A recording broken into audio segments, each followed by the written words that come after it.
canção pra você, amigo, do meu jeito. E é isso que eu quero falar um pouco agora em Lucas 9, 37 a 50. Que Deus não chama super-heróis.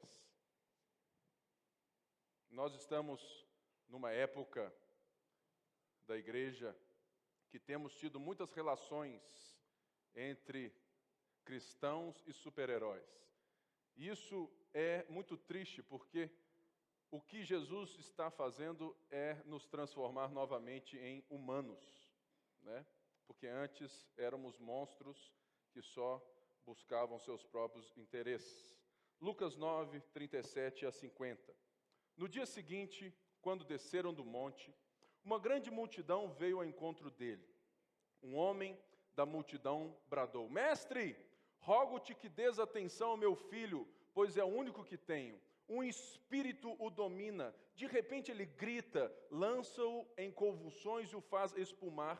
Quase nunca o abandona e o está destruindo. Roguei aos seus discípulos que o expulsassem, mas eles não conseguiram. Respondeu Jesus: ó geração incrédula e perversa, até quando estarei com vocês e terei que suportá-los? Traga-me aqui seu filho. Quando o menino vinha vindo, o demônio o lançou por terra em convulsão.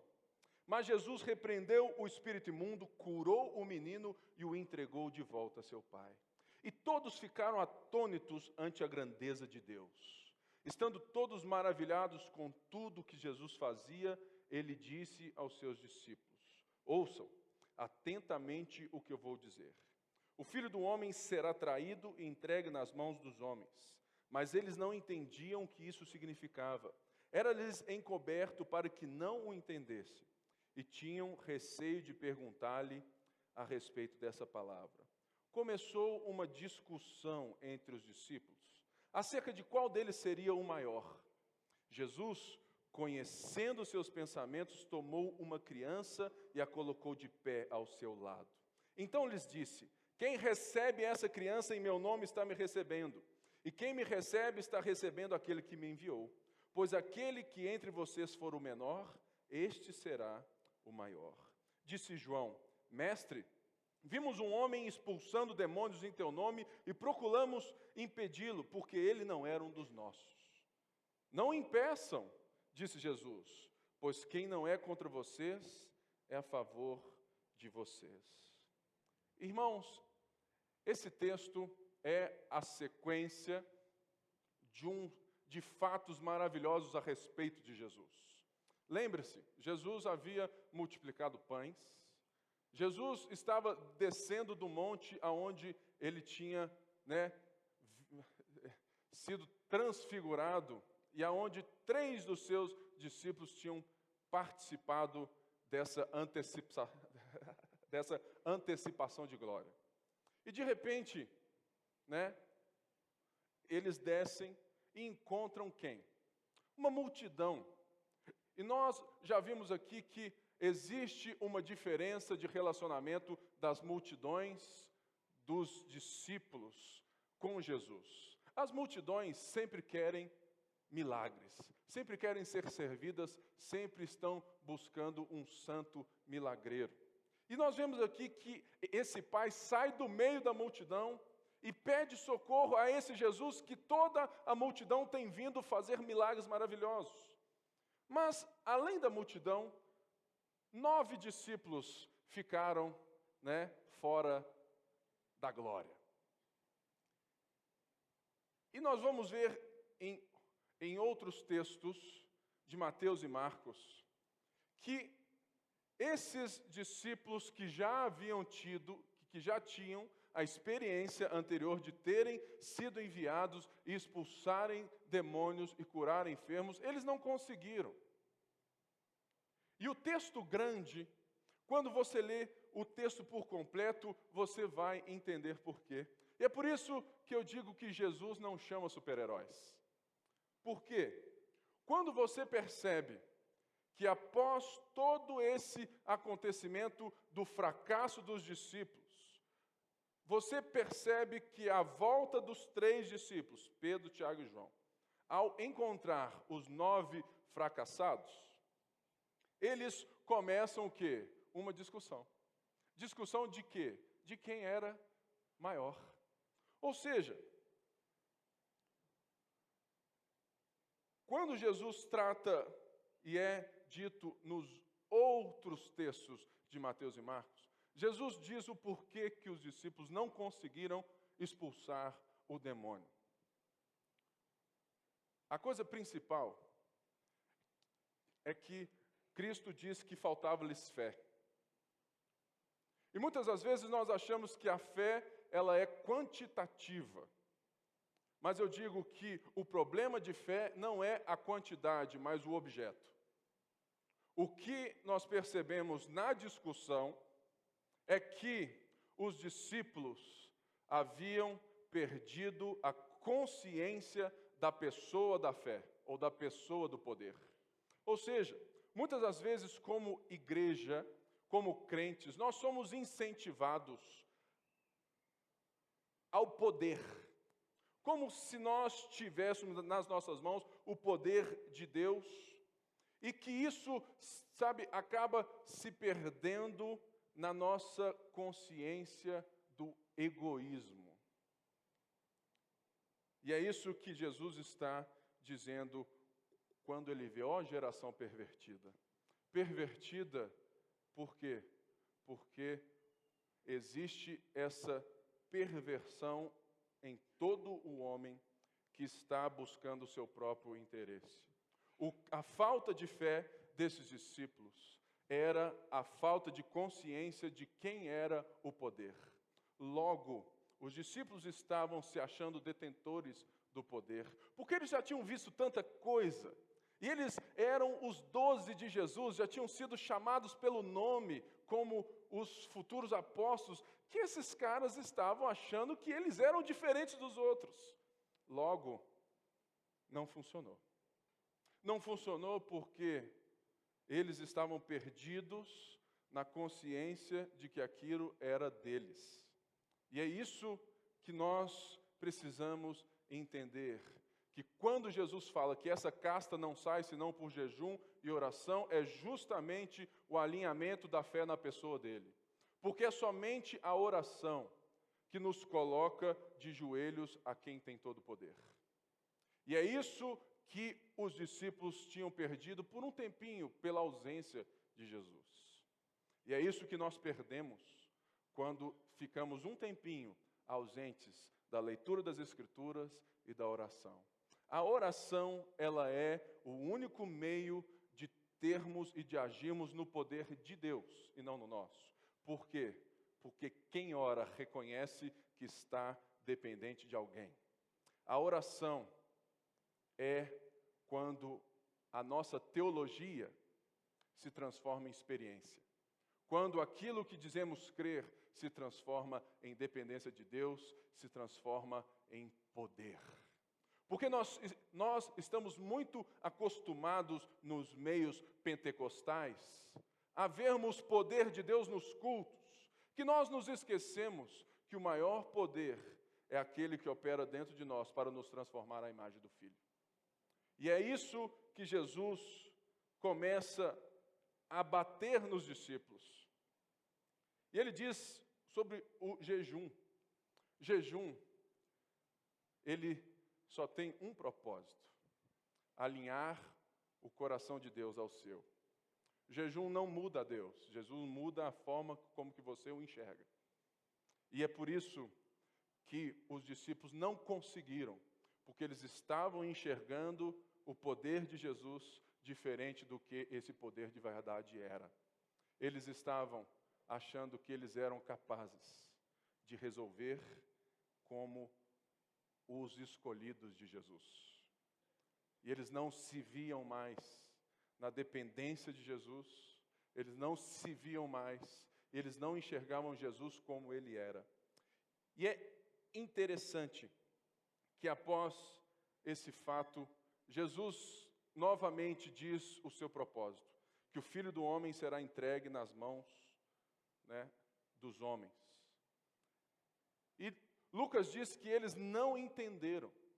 Irmãos, uma das coisas que nós precisamos entender é que super-heróis têm um poder nato. Cristãos só têm aquilo que Deus os revela. Super-heróis nasceram extraordinários.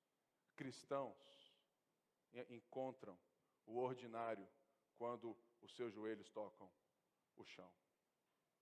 E eles não compreenderam porque eles não compreendiam a realidade de quem Jesus era. E eles não conseguiram compreender que somente Deus pode nos fazer entender caminhos de um amor sacrificial, que era o amor que eles não tiveram pelo endemoniado. O poder de Deus se manifesta no amor. Não nesse amor nosso, egoísta, mas no amor de Deus que se entrega por nós. E é esse amor que Cristo mostra, olha, o Filho do Homem será entregue. Ele está mostrando o caminho de restauração e de como ele iria restaurar uma geração incrédula e pervertida. E nós vemos que falta amor aos discípulos. Após tudo isso, é impressionante. Após ver Jesus transfigurado, multiplicar os pães, curar os enfermos, os caras não começam a perguntar quem é o maior. É muito parecido com a gente, não é? Porque é. Porque muitas vezes nós damos aos discípulos, a Pedro, Paulo, João, Tiago, aquilo que de fato eles não eram. Nós precisamos ler a Bíblia como um Deus se relacionando com pessoas semelhantes a nós, porque essa é a grande verdade.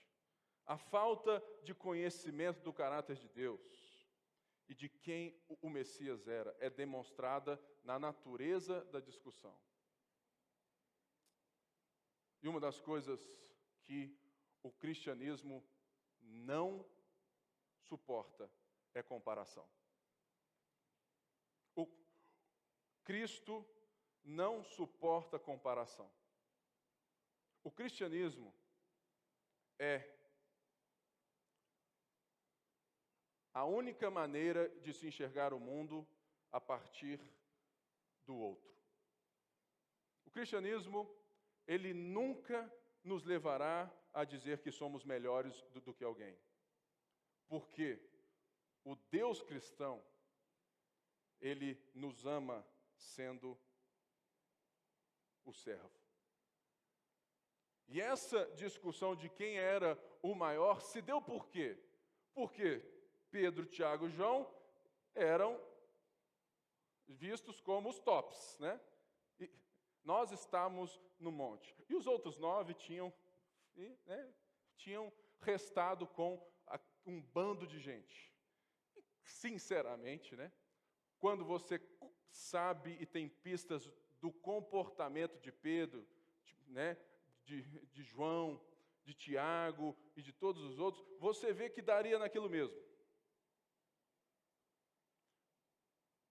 O que falta é que Jesus não estava indignado com o endemoniado. Jesus não estava repreendendo ou preocupado com aqueles que estavam cheios de demônios. Mas Jesus estava nos mostrando e nos mostra hoje que a maior preocupação que ele tinha era ensinar as pessoas a enxergarem os monstros que existem em si mesmos. Você pode nunca ter ficado cheio de demônios, mas existe algo que é muito mais forte do que os demônios, que é quando você continua a enxergar o cristianismo a partir de você mesmo. E é inevitável a comparação. É inevitável que você diga assim, Lagoinha Mineirão, Ah, lá é assim, tudo mais. A outra lagoinha do outro jeito, irmãos. Deus nos livre disso aqui.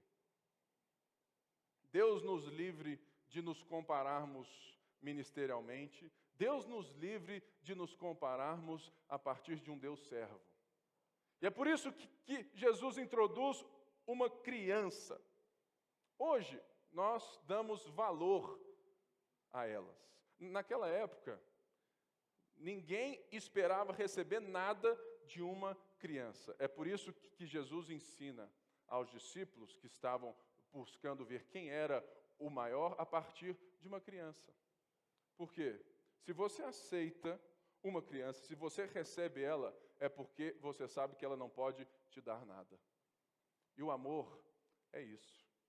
O amor, ele não pode ter comparação, porque o amor de Deus por nós e o amor de nós para com os outros, ele não enxerga aquilo que eu vou receber de você. Porque o amor, ele dá sem ver a quem. E é isso que faltava nos discípulos. E é isso que falta em crentes super-heróis. Tem uma frase que eu falo muito aqui na igreja: ser mais humano e não super-crente. Eu não quero que você, seja o bambambam aqui dentro. Eu quero que você seja quem você é. Porque somente dessa maneira, somente com joelho no chão, jejum e com fé na pessoa dele, na confiança de que ele é, nós iremos crescer na maturidade dele, de Cristo. É por isso que ele diz que aquele que quiser ser o maior, seja aquele que sirva. Por quê? A ótica do serviço em Jesus não é pela recompensa ou pela honra, é pelo amor. Nós hoje temos quase 50% de voluntários na nossa igreja. Somos, entre adultos e crianças, quase 600 membros aqui. E temos quase 50% de pessoas aqui que servem a família de fé. O que é isso? É amor. Porque o amor, ele não olha a recompensa, o amor não olha o mérito. O amor faz sem buscar nada em troca. E é por isso que nós somos uma comunidade voluntária, a ponto de termos que entender que, se você quiser ser grande, você precisa enxergar o outro primeiro que você. Pensa em Deus. Muitas pessoas têm dificuldade em enxergar que Deus é humilde. Quando eu olho para a Bíblia, eu logo vejo que Deus é humilde. Por quê? Um Deus que criou os céus e terra do tamanho de tudo, se revelar dentro de limites geográficos, históricos, linguísticos, é um Deus muito humilde. Por quê? Porque Deus amou.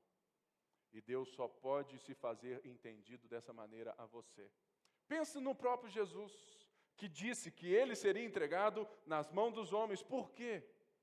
Porque Deus é humilde, a ponto de se entregar por mortos. Porque Paulo diz em Efésios 2 que nós estávamos mortos, nossos pecados, nossos delitos. Estávamos sem esperança alguma, sem Deus, sem nada. Mas, pela sua misericórdia, Deus nos amou. A ótica do serviço cristão, a ótica do poder cristão, a ótica do milagre cristão, é a ótica do amor. E uma das coisas que nós precisamos entender, que aquilo que eu dou de mim mesmo é capaz de transformar as pessoas. Porque aquilo que eu tenho é aquilo que eu recebi por amor de Deus. É por isso que o Marcelinho, foi surpreendido com a conversão. E que o sonho não era com Jesus, era com ele. Porque nós precisamos entender que Todos nós temos a responsabilidade do serviço sem comparação.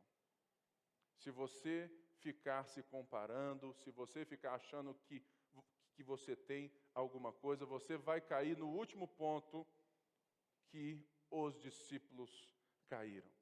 João, filho do trovão, esquentado até, né? Hoje é o discípulo do amor, né? Por quê? Porque Deus transformou ele. É a mesma coisa.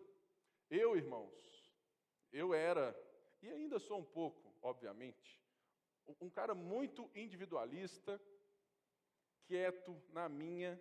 Me deixe 3 dias preso dentro de um quarto com 10 livros e volte depois de 3 dias. Os 10 livros vão estar lidos, marcados e eu rindo à toa, feliz. Porque me bastam os livros, né? Mas com Jesus é diferente. Eu fui aprendendo que livros têm um propósito, que se chamam pessoas.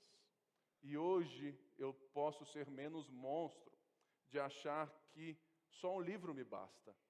Porque hoje eu entendo que Deus me deu o amor pela leitura para que você fosse levado a um relacionamento público e crescente com Cristo, a um Deus de amor. Por quê? Porque nós não precisamos ter o sentimento dos judeus. Os judeus, naquela época, esperavam o Messias como um herói nacionalista, que viria para destronar o Império Romano e governar a nação de Israel, governar o seu povo. Mas uma das coisas mais intrigantes da Bíblia é que Deus elege Israel, e se isso te incomoda, isso é algo muito verdadeiro. Deus elege Israel para que Israel fosse o quê? Luz para as nações. E semelhantemente, Deus elege a igreja, Deus chama os seus para que você seja luz para as nações. Mas o que aconteceu e qual era o inconsciente coletivo judaico dessa época? Era um sentimento nacionalista de panelinha. Os judeus eram fechados em si mesmos e não se relacionavam com ninguém. E isso é demonstrado nas palavras de João. Quando ele vê que alguém fora do grupo dos 12 estava fazendo aquilo que eles fracassaram, ele logo, opa, você não pode não, cara. Nós temos dificuldade quando Deus usa pessoas que estão fora da nossa panelinha. Nós temos dificuldade quando Deus usa um padre.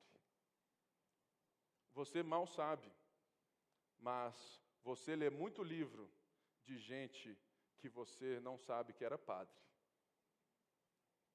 Você lê muito livro na história da igreja de gente que se você soubesse quem era, talvez você não compraria.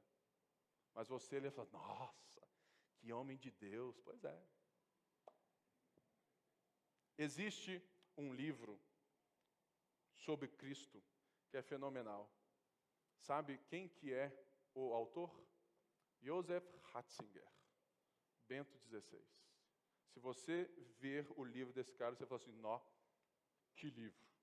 Sabe por quê, irmãos? Porque o Evangelho não tem cercanias. O Evangelho não pode ser resumido a instituições. O Evangelho não está preso àquilo que nós dizemos que ele é. Porque Deus não é um poodle que você chama a hora que quer. Deus não é o nosso bichinho da nossa casa que nos serve. Deus é um leão selvagem. Deus é indomável. E Ele usa quem Ele quer, Ele faz o que Ele quer, e Ele nos usa porque Ele nos amou primeiro. Se nós estamos aqui nessa manhã, é porque Deus nos amou. E nós temos que parar para pensar e colocar as nossas armas de comparação uns aos outros, colocar os nossos achismos sobre nós mesmos para baixo. Sabe, irmãos, nós precisamos, dentro de uma sociedade que só busca o prazer, dentro de pessoas que só buscam o seu. O cristianismo é diferente da reunião de Rinodê, Mary Kay e qualquer dessas empresas. Nada contra elas, mas as igrejas estão copiando as reuniões de empresas de marketing de rede.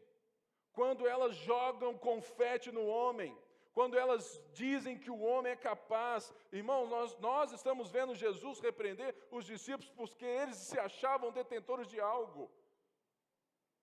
Nós precisamos de menos confete e de mais joelho no chão. Nós estamos em 30 dias na nossa igreja de jejum, e é justamente para que a nossa igreja se proste diante do Salvador. Sabe por quê nós não vemos milagres mais? Porque nós temos ainda muito de nós mesmos. Nós somos incapazes. E nós seríamos incapazes de ser usados por Deus de tal maneira. É por isso que talvez Deus não nos use mais dessa forma, porque Ele sabe que a gente vai se ensoberbecer. Por isso, eu convoco a igreja a não ter o sentimento egocêntrico de quem nós somos, a enxergar as pessoas pelas óticas e pelo olhar de Jesus Cristo, porque Jesus, Ele não tinha nada para receber de nós, mas mesmo assim, Ele sofreu naquela cruz, Ele se fez carne, Ele nos amou. Fique de pé no seu lugar.